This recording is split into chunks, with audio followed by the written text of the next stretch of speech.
The reason why most people decide to get out of ends is because they know they don't have the willpower to say no when they're in the ends.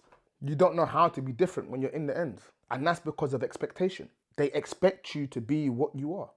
And you live for that expectation. To tell them, no, I'm changing, that's going to be hard. And for some people, it's scary because to change means that in actual fact, I'm going to be different from what you know. And then to be different from what you knew means that in actual fact, you can turn the tables on me and try it with me. So if I was known to be a bad man and then suddenly now I said I want to be this person now, the people that in actual fact respected me based on being a bad man now, well, boy, you're a pum-pum now. Yo, yo, yo. Welcome back to Gabz TV. We're back. It's been a long time. Too long. Yeah, it's a little vacation, we have to relax. We have to relax our brain, What's so funny? The main thing was other factors. It wasn't even nothing to do with that crap. Kids and family, you got things to sort out, bro. That one has always been a priority over this. You know what I mean? I'm not gonna, mess up home for your entertainment. But we're back. We've got the hang of things. Half-time whooped both of our asses. So, yeah. Bruh, that was long. Yeah, it was a long time. Long. For you, I think yours was the worst. Yeah, you had a lot of things that was going on. Everything's going on. So, yeah, part that people don't see. Yeah, yeah. And that's the part that people have to take in consideration when it comes to this content creation. Yeah, yeah. So very time consuming. And there's things that's going on. Everyone's busy in their own way. And we're not at a stage where we can make it full time. There you go. So that's the aim. That's the dream. God willing, one day. It's gonna happen. One day. So yeah. But don't think of it. Don't think too deep into it, people. I like the 4 agreements, innit? Be impeccable with your words. So it's gonna happen. It's gonna happen. I'm tired of being on the slave yard. I'm telling you, it's gonna happen. The rat race. But no one's ducking you. Yeah. We just had things that we had to sort out. That's it. We're still here. Let's do it. Live and direct. Come on. Cool. You on the Mandem Voice? Yeah, China. Yeah. How was that? That was good, That was good, and they were all cool as well. It was really nice. It was nice to be on his show and see how he really needs element on his show. He's a very different person from Backchat. Okay. Well, not a different person, sorry, but he presents different from Backchat.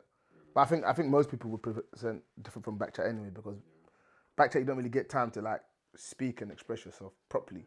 It has to be short and sharp. Whereas on the Random show, you can control it. You can control what's going on, and it's less people as well. Less people, and not everyone's trying to attack you. Yeah. You know what I mean? So that was good. Do you miss Backchat?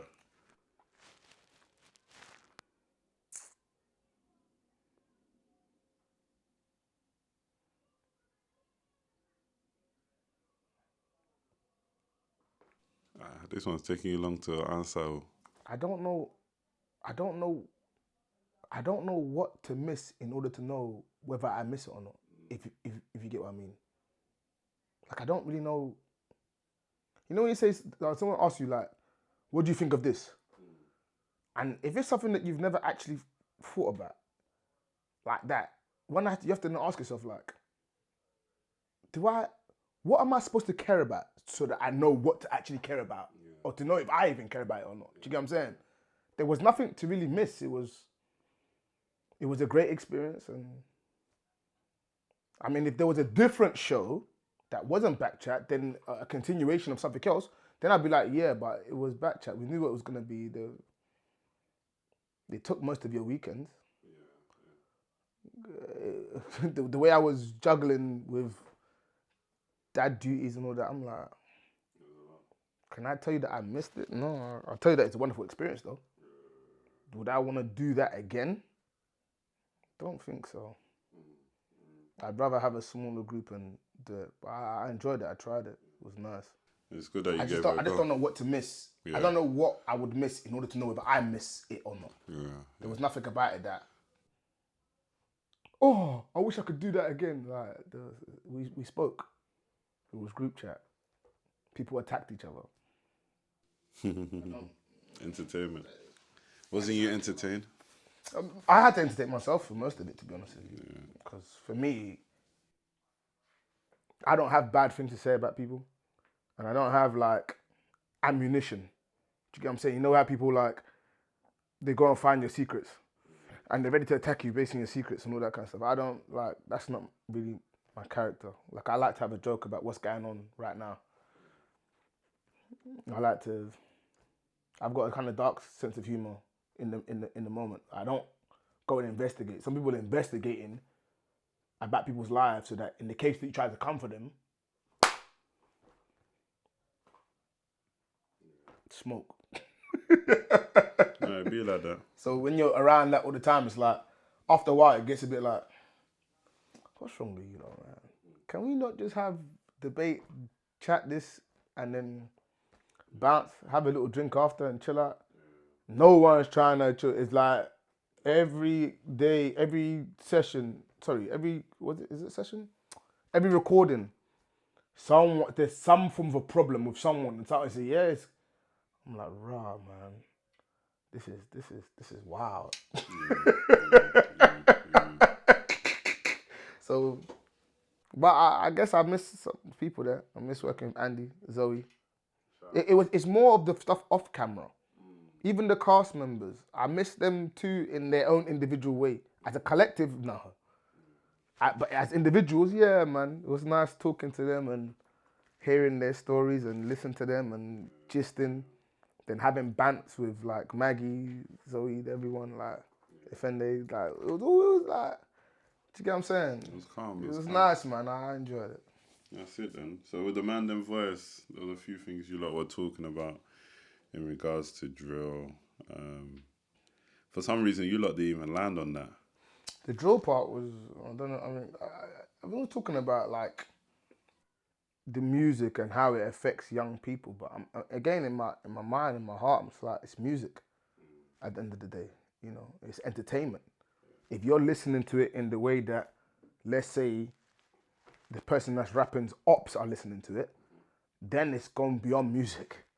But if you're listening to it as a normal person, just enjoy the damn song, man. The song is not telling you to go out and go and pick up and go and start doing the krr. It didn't tell you to do all of that. The same thing with movies. Otherwise, we'll stop doing movies now. Or you start putting age restriction on rap, on drill. But then even if you put age restriction on drill, older people are still doing whatever. Drill didn't create this thing of, yeah, let me get a thing and go and do the mad thing. It might talk about it and lyrically make it sound like cool, but it's been going on before drill. Yeah, I think with the, It's not gonna stop. I think with the music thing is, like, music has always been a scapegoat for people to kind of like, let's blame the music and not blame that we haven't done things like for the government to do stuff in the community. So it's like, okay, let's blame the music because it's a low hanging fruit. It's easy to blame music, but in reality, a lot of these kids that you say that are affected by drill are also affected by being in poverty, ultimately, and being in areas that are run down and being in areas that don't have, let's say, the resources to keep children occupied. So when people like blame drill, it's like drill might say one thing, but think about it like this: why is my man talking like that if he didn't grow up in an effed up environment? You know what I mean?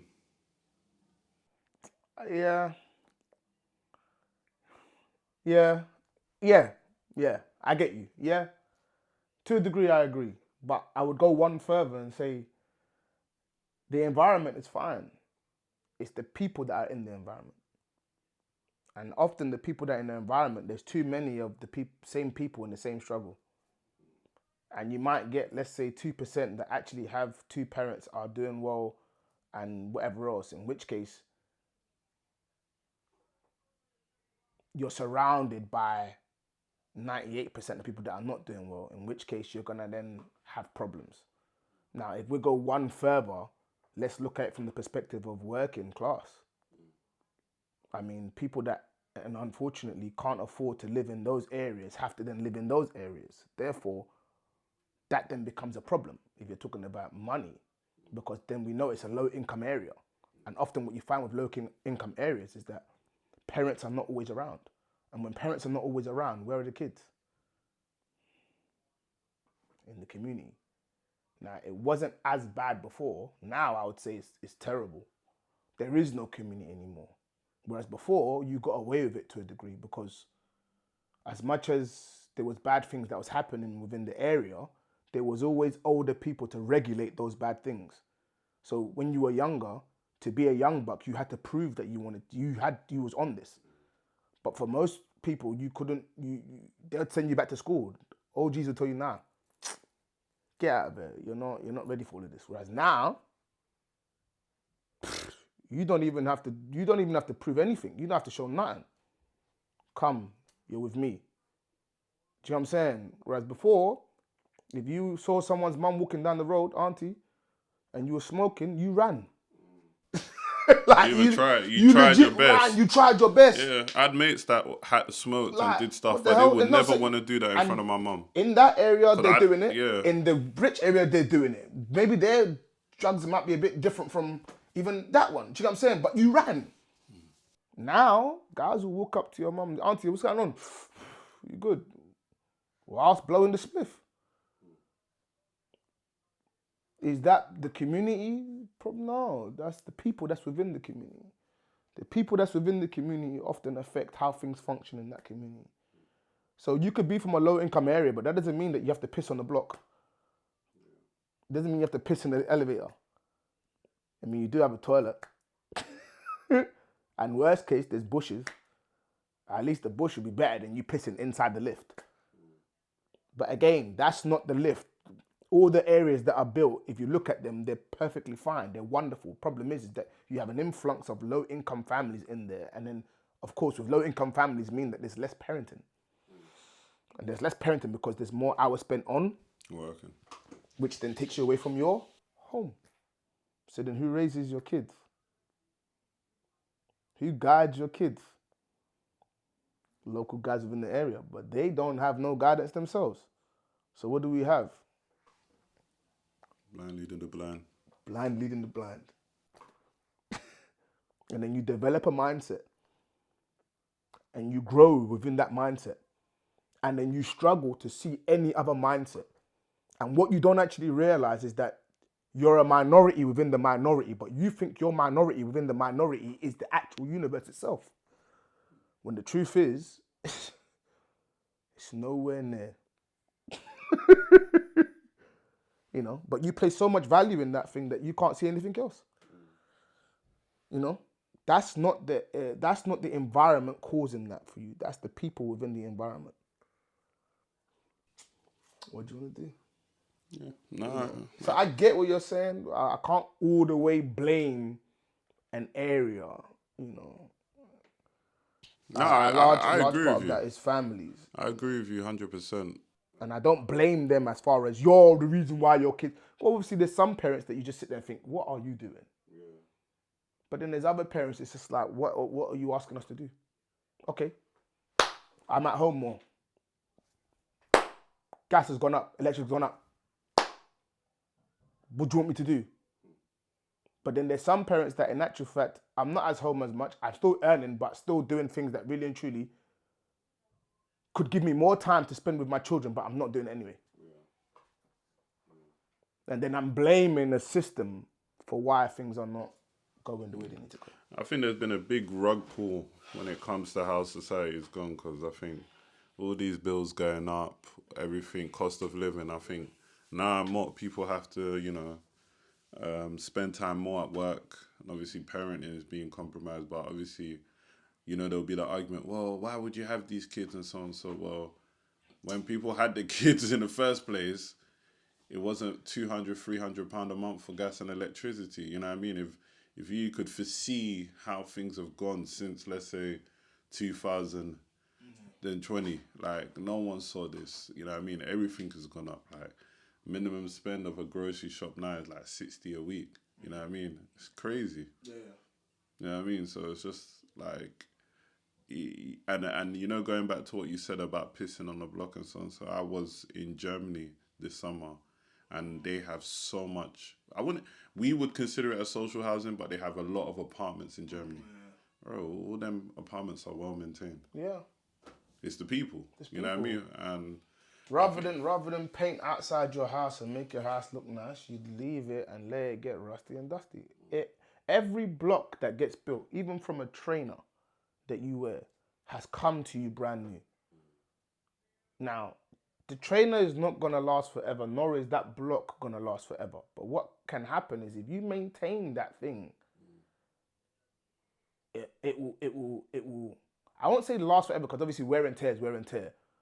But even as it's worn out, it don't look like it's completely dead because it's been maintained. Do you get what I'm saying?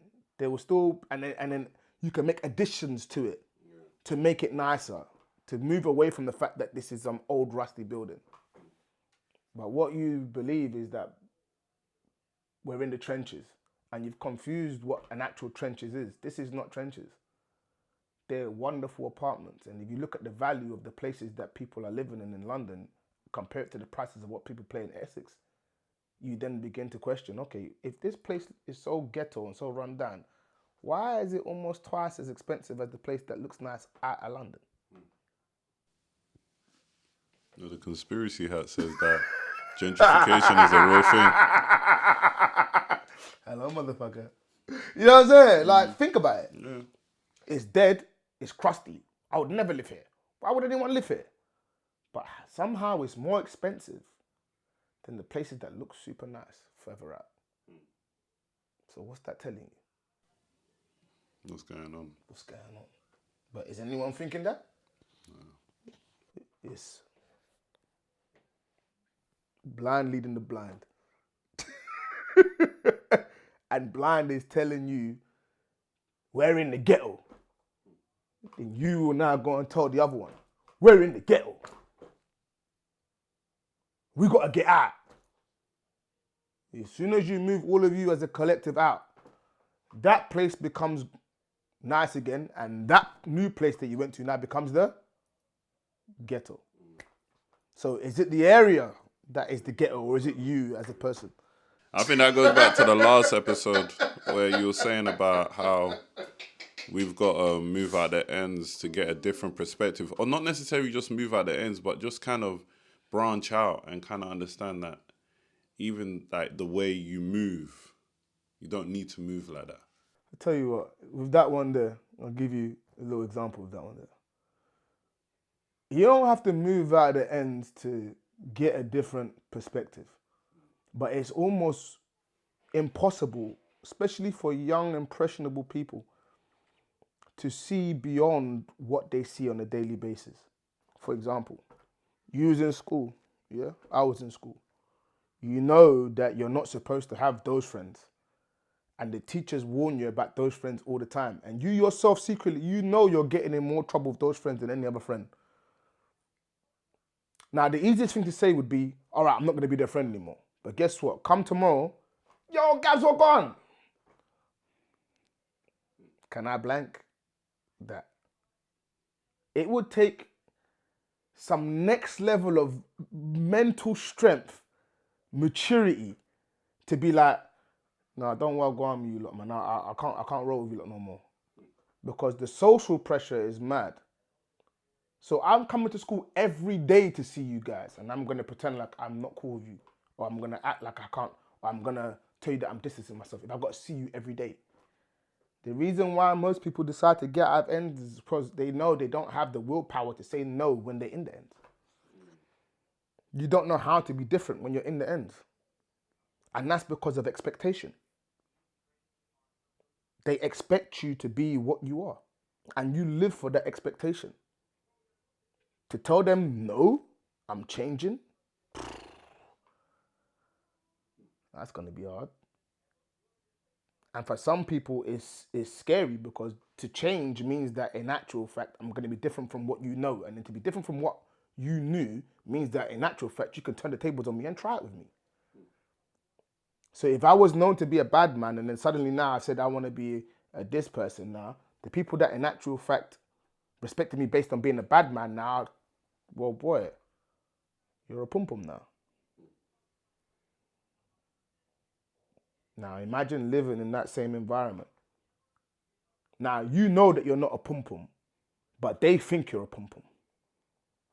What do you think that does to that person there? You're now battling with that expectation. Do I carry on ignoring what these people are saying, or do I go and... But if I go and...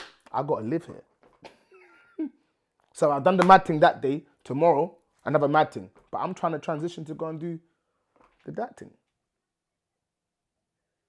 So sometimes for some kids, you got to leave school. You got to move to another school. But when you move to another school, fresh start. Leave whatever you was in that school. And when you come to this school, just be cool and stay in one small corner. Do you get it? But the same thing when you're living with ends. Don't move from the ends and then take that same mentality that you're trying to get away from wherever you're moving to. That's stupid. Do you get what I'm saying? Because it takes a lot for you to live in the situation and still be different and maintain that. And then manage your emotions when they actually try it with you, knowing that you can do something about it because you're so used to it. I've watched firsthand my own face. One of my own personal people, I won't say who, in a situation where he knew he shouldn't do something, he was slapped. The only reason why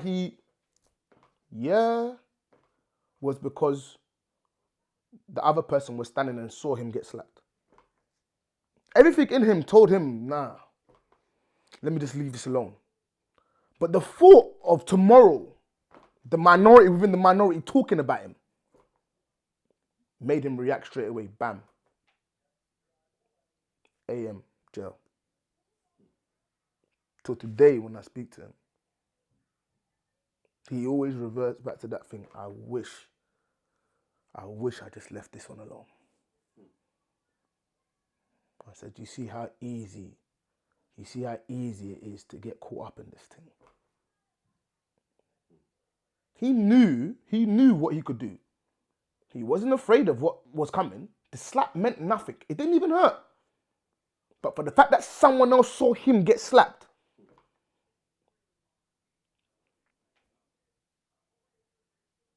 now someone will turn around and tell you, well, someone slaps me, definitely slap me, I'm doing the mad thing. Someone else will turn around and tell you, I've got too much to lose to take it to that, so I'm going to walk away. Now, in the one breath, that person's stupid. Ask a more worldly person, they'll say that person is smart. Ask a blind person, they'll say that person's a pussy.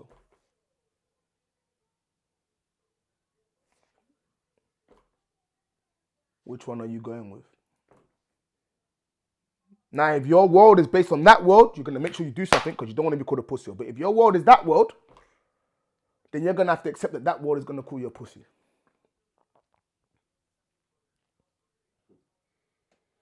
Can you see this thing of expectation? It's crazy. Sometimes you have to move away to look at things a bit different. Now, when you move away, does that mean that you're going to walk away when someone slaps you? No. But it might mean that before you slap back, you do that.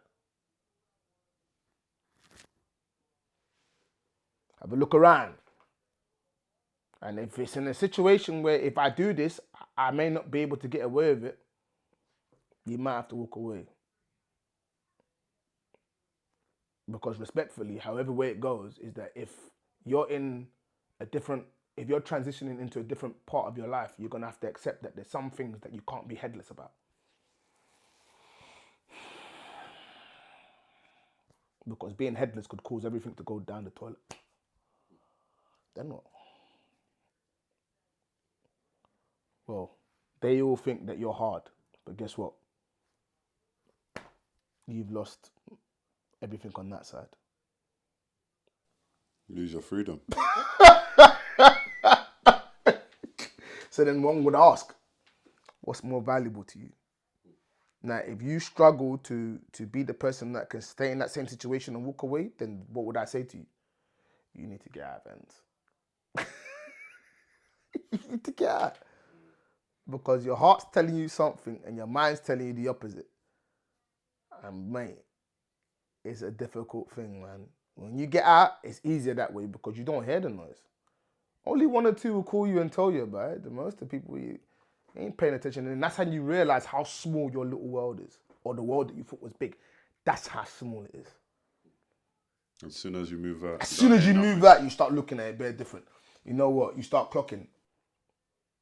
There's no point in me going to this event if I've got a hold of that thing. Because on the normal, you sit there and you say, yeah, when we're going, everyone holding it, everyone's packing. But you're going to a dance holding things that potentially, if you was to get pulled over for one thing or another, something happen, straight to jail. When you get to the out of the ends and you start looking at life a bit different, you start asking yourself, if I need to hold that to go to this place, should I be going to this place?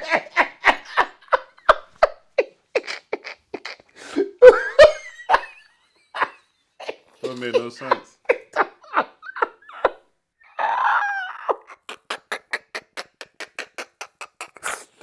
My Patrick, I don't gonna say you, but Patrick told me a story. He told me a story the other day. I said, yeah. After this story, I said, boy, see this life? Wake up. There was a situation with one boy, yeah, and he was in it, and he should have ran, yeah, but he didn't run. Obviously, you don't want to run because you don't want to. You know them talks there tomorrow or whatever. You know what are the things that they say now. I'm not laughing at him, by the way, but the story was actually quite mad. So my brethren didn't. He got rushed. He got done over. Whatever. One of my other brethren saw him in the gym. He said to him, because he hadn't seen him for years. He said to him, right, what's going on? You blessed. You know them ones when you haven't seen someone for a long time, whatever it was. But he's got a patch on his eye.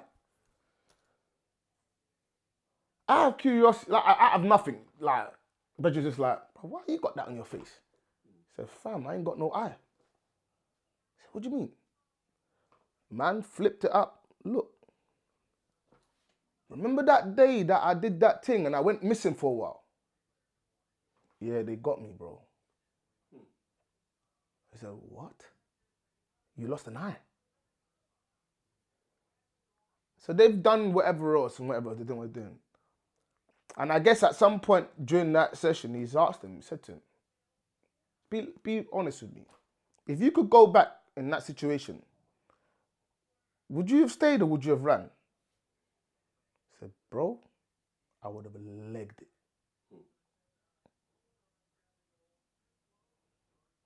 To maintain what it is to be hard amongst the minority, within the minority, you now have to captain, is it hook?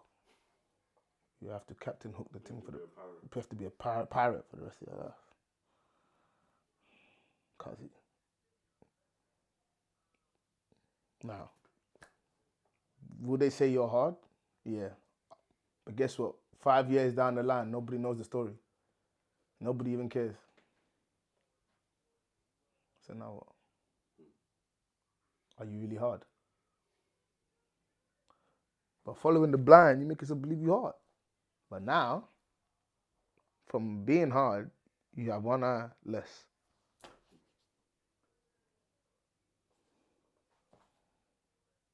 Now, I can't sit there and say you're stupid for that. Nor can I say you're smart for that. But what I can say is that if you knew in your heart you should have ran, maybe you should have just ran. If you know in your heart you're not made for this, maybe you just shouldn't do it. Or maybe you should. You're the individual. You tell me.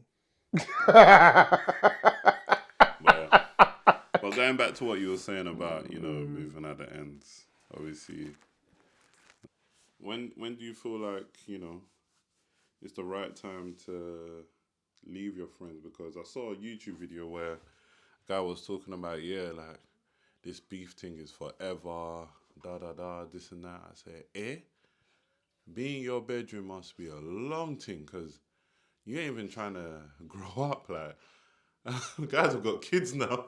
I don't want to get run up with my youths. You know what I mean? Like, what do you mean? It's forever. Big Toe, I think Big Toe says something like that. I think you outgrow. Sometimes you have to outgrow your friends or something like that. Yeah. Go on, what you saying? Sorry. Yeah. So when do you like feel it's the right time to let let them go? Because obviously you answered it with that saying, yeah, you outgo your friends, but it's easier said than done. I will rob and steal with you. Dog nigga what? Ride till we die, and it's all in the song. My guy, when you bros, you bros. When you friends, you locked in for life. That's how it goes. And unfortunately, friends come with different kind of problems. If you really are a friend. Some of the biggest problems that you have as a person with a big heart, strong heart, when it comes to your friends is that you're gonna get caught up in their mess. You're gonna be put in situations that you don't really want to be put in. And at the end of the day, when you're loyal, your loyalty sometimes can put you in a position where, in actual fact, you could have your life could be turned upside down based on loyalty. I don't think you leave friends, and I don't think you outgrow friends if that's really your friend. But what I do believe is that you grow in different directions. And when you grow in different directions, less time is spent with those friends. Therefore, some of the things that you might have been accustomed to at one point, you're no longer completely accustomed to because you're grown in different directions. Now, often what you find is that if you've grown in that direction, that one's grown in that direction. If this is not a real friend and that direction somehow is benefiting you more than what that is, jealousy kicks in which case you was never really bros in the first place. Because no one's outgrown anyone. If we're doing the same thing and I outgrow you in the same thing, you can argue that, fair enough. But if you're talking about kids and stuff and I'm still talking about hitting this, banging on these man, you haven't outgrown me. You're not more mature than me. It just means you've grown in that direction and I'm still going in that direction. So at some point when we meet based on the fact that we were just pure friends. But I can tell you that my family life is not interested to you, and I can also say that your gangbanging life is not interested to me. So what is the core value of our friendship? We bros. I have brothers, and I'm not gonna sit here and say we all do the same thing. We've grown apart massively, but you're still my bro.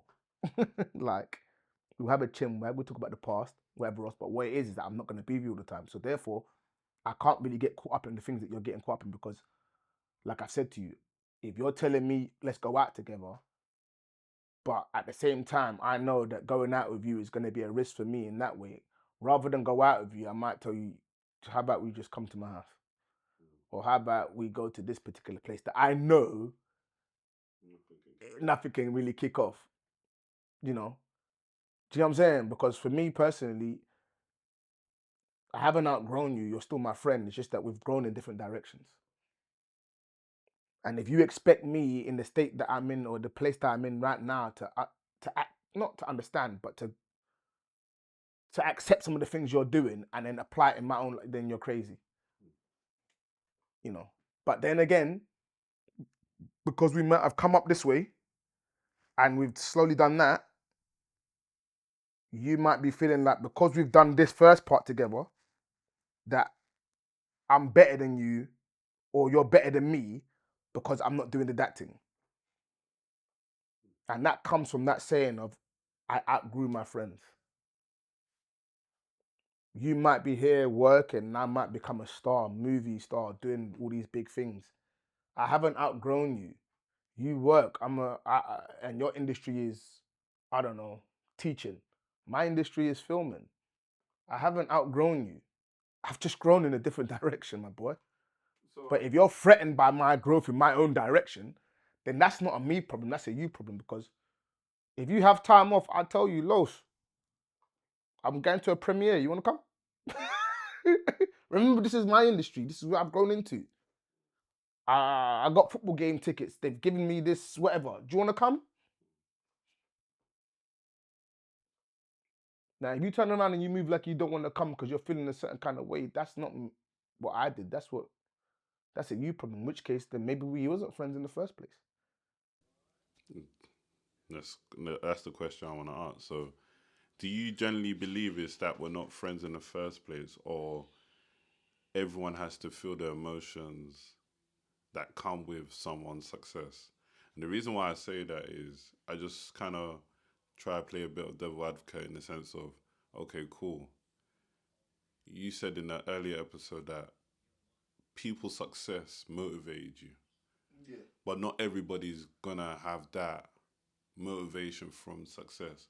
And there's a level of envy. And the reason why I say envy is because maybe one man might not envy your money, but they might envy the fact you get better gal. Yeah. And gal wanna always clout you. It's like, huh? Yeah. What did this guy do? Nah, obviously because it's about girls, it might not be a problem for your relationship. But sometimes I've always seen that money is always the Achilles heels to it. That obviously if one man is making more money than the other man, the other guy always tends to feel away.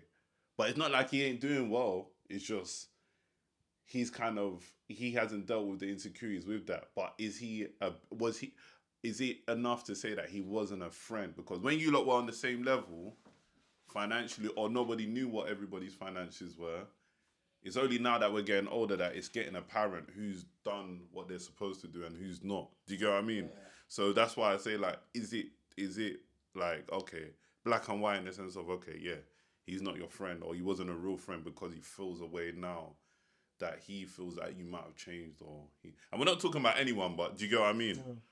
We're not talking about anyone, but we're talking about everyone, to be honest, because that it happens. It's the reality. I ain't gonna say that you can't turn around and say you wasn't a friend. But what you can accept sometimes, yeah, is that the main reason why we were friends at the time that we was because we was in a common struggle. Not because we was actually friends. So unfortunately, for some of us, where you sit there and think we're bros based on deeper values, for the other person, it may not be as deep as it was for you. Because if it was as deep, they would never look at you with that jealousy if you're talking about money, because our friendship wasn't based on money. Do you get what I'm saying? But when you start basing your friendship on money, or start basing your friendship on what it is that you can do for that person, then we're not actually friends anymore. Because as a friend, why are you expecting me to do for you? Do you get what I'm saying? If I can do for you, I will. But to expect me to do it, that's a bit like, what's going on there? I expect you to be my friend. For whatever that friendship means, that's what I expect. Why is it when the money comes into it now, I'm not your friend? Like, what's going on here? If I chose my path and I made money this path, and you chose your path and you made money that path, it doesn't mean I'm not going to be able to help you from time to time. I can. If I have something that connects with what you're doing, guess what?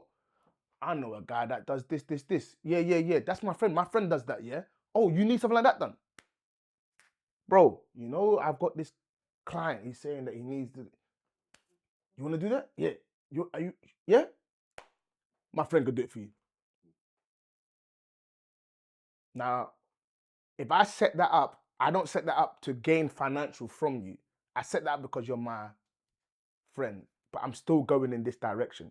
I just know that when it comes to things like what you do, on my way where I'm going, if someone says something, but I'm not calling you because of those things. I'm calling you because you're my friend. I'm going out to eat with you because you're my friend. Because I'd like to think as a friend, we're going to talk about kids, we're going to talk about wife, we're going to talk about girlfriend, holidays, struggles, feelings, the past, And at the same time, we're going to defend each other because we love each other. So technically, as my friend, if I'm doing whatever I'm doing, and you hear someone talking about me, you're supposed to step up for me. Then call me after and say, tell me, Gabz, oh yeah? Say no more. But don't get involved though. Don't like, let me figure it out. Because you're my friend. But when you start basing friendship on what you can do for the person, man, I don't think you're really friends like that. So maybe you thought you was friends because you had a common struggle. You've left your struggle. You're in a new struggle now, but they're in the same struggle. What then tends to happen is they blame you for an actual fact why they're in their situation. And that is the sad part. And that's because they don't see what a true friend is. They've lost their values as far as friendship because of their own personal struggles. Now, if your heart is quite big, you still love that person, you care for that person. But what you have to also remember is that as much as your heart is big, your heart can then get into problems. In which case you have to recognize that sometimes you just need to just distance a bit. It doesn't mean you ain't friends no more. But then again, that person might turn around and say, he ain't my friend no more. Well, then the point there goes, well, maybe we was never friends in the first place.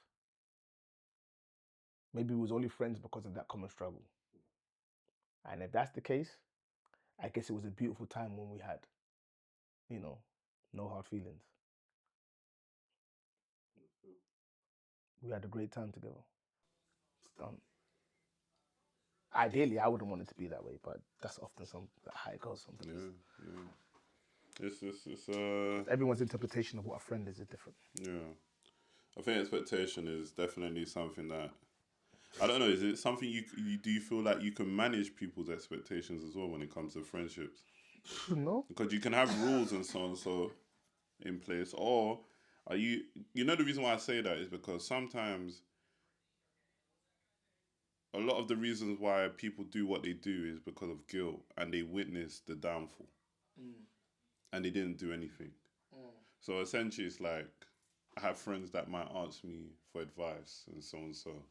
The advice I give them is because I've made the mistakes. So that means I'm giving you foresight of what potentially can happen. Now, what I always kind of do personally is I would advise you, but I'll also say that you make the decision. Don't follow me. This worked for me. So what you've done there is you've demonstrated how magnificent you are as a friend. Without knowing, you've set boundaries. I can advise you and I can tell you, but don't expect me to do this.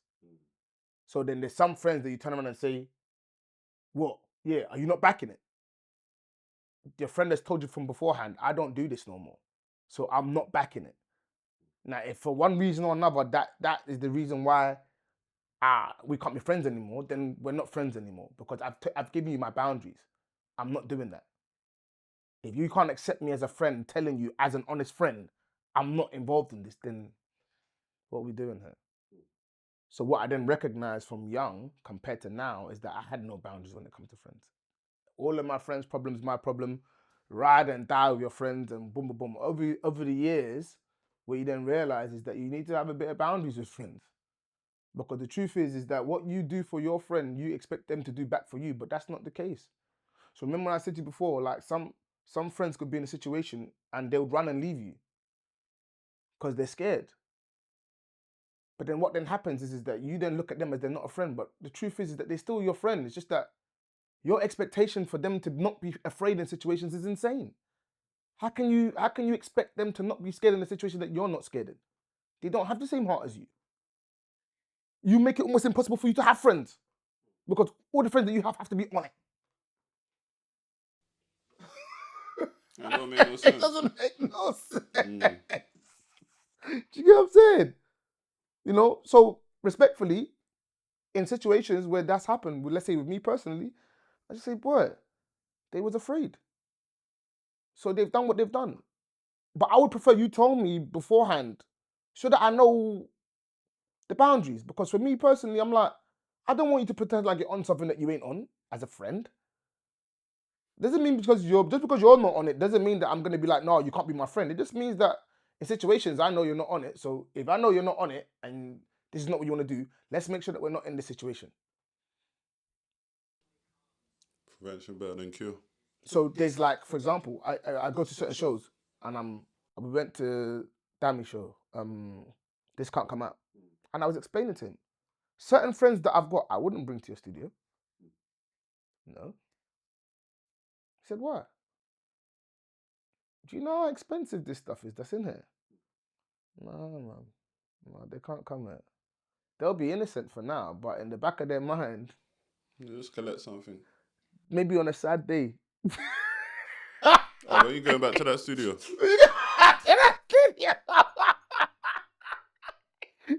Now, to expect them to never do something like that would be wrong of They've me. shown Like, you I've got beforehand. They've shown me beforehand.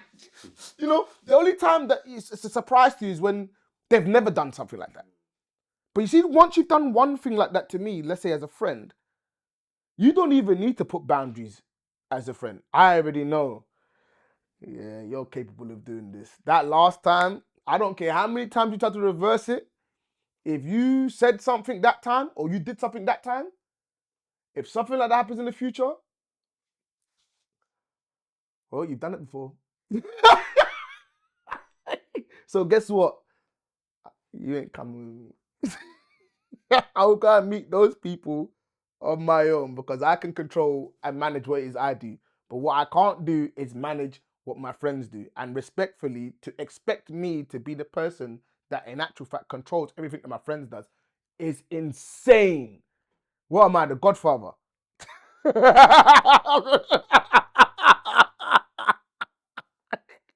Do I hate them for it? No. Am I sad about it? No. Can it be annoying sometimes? Oh, fuck yeah. but what do you want me to do? You know? So, no, you're not coming with me to certain places. Same way I won't bring certain other friends to certain places because it's like you said, for some people, motivation was what? I'm going to go and do it and go and figure out my own thing. For others, bruh, you got that, yeah? What area are you from again? They make a problem out of nothing. You didn't even know that this man had beef with these guys, like. And you know what's so crazy? You think it's personal. It's not personal. It's just that you've got something. That can change my life. Maybe not even change my life. You just got something that I want that could make my situation a tad bit better. And slightly, I don't think you deserve to have that. So, I'm going to test you out. The game is the game. So when you have boundaries of yourself as a friend, you're in a great position because you know, okay, in order to be my friend, this. If you're not happy to, like for example, you not you personally, let's say you have a wife. Bro, my wife comes first. My wife comes first, bro. What do you mean? Bro, I'm protecting my wife first. So if you know that it could go a bit whatever, let's not be here. Because in a situation where we're all together, your friend has made it very clear the boundaries, his wife, bro. Now, you can be mad at him after, but the truth is that if he, in a situation, protects his wife first, he's told you. That's why when Cookie said that thing about, is it snitching or whatever, she said, oh, I'll tell the police on backchat. I was like, I could have a friend like that. You know what I mean? Because for me, you've made it very clear. That's, it just means that I need to operate carefully around you. You know what I'm saying? But what do you want me to do? Do you get what I'm saying? Like, because you've made it clear. It's when you don't make it clear, it's a bit like, so I got to go through all of it. So you knew you wasn't on it, and now I'm getting rushed. And here's me thinking you're super on it because you talk so mad. You talk like you can drop 6, man. Came to the situation. Oh, I didn't see you. What do you mean you didn't see me? I was fighting that guy over there. What guy over there? There was 6 and there was all on me. Where was you? Is it ring, ring, ring? Hey, Gabz, like you was fighting by yourself, innit? Oh, yeah? No, but my man said that they had him in the corner over there. No, Gabz. He ran and he didn't come back. And by the time he came back, everyone was gone. And he made it seem like he was, say swear. Okay. Now, group friend settings. Yeah. Oh yeah. Oh, we was fighting there, man. Obviously, dark sense of humor. No, you wasn't. You ran. He said, oh no, I didn't know. Who said that? Listen, tell us what happened that day with S-Man. Yeah, did it. But I found it funny because again, it's for me, again, it would be as a friend, I don't have crazy expectations of friends in certain ways. For other friends, it would have been like, you ran and left me, yeah? Me and you have got beef. Whereas for me, I'm just like, yeah, bruv, it is what it is. All right. my next question to you, this will be my last one. Do you find it hard to let go of friends?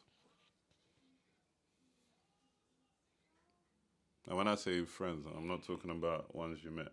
Actually, to be honest, it could even be someone you met last year, whatever. But do you find it hard to let go of friends? Depends. I find Okay, I don't. let me make it even harder for you. Go on.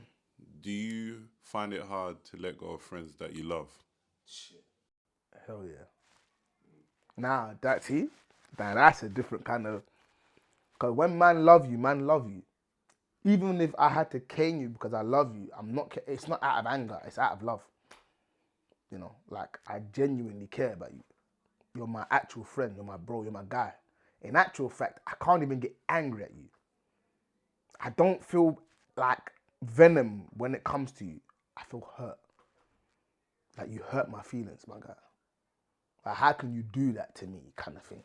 How could you put me in a situation where now, potentially now, we're gonna do hands?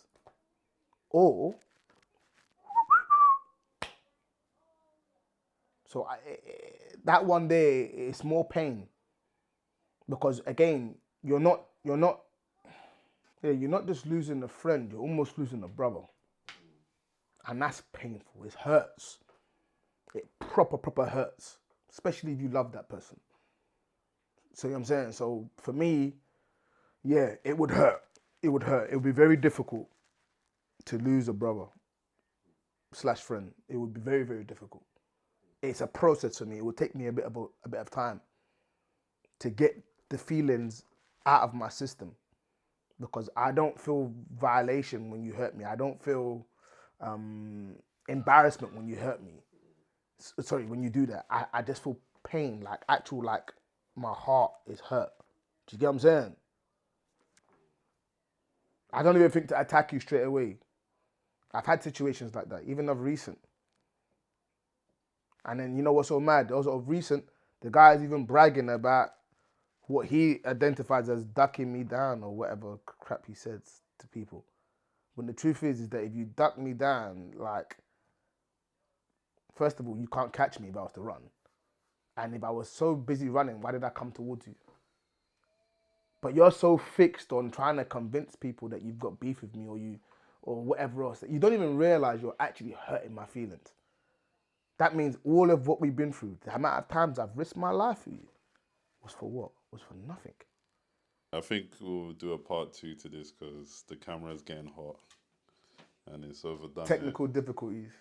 Yeah. But we're going to try and be more consistent. Oh, yeah. We're going to try and improve things weekly. more. I hope that Loso's available now, you know. I'm available. You sure, yeah? Yeah, we have to take it to the moon now.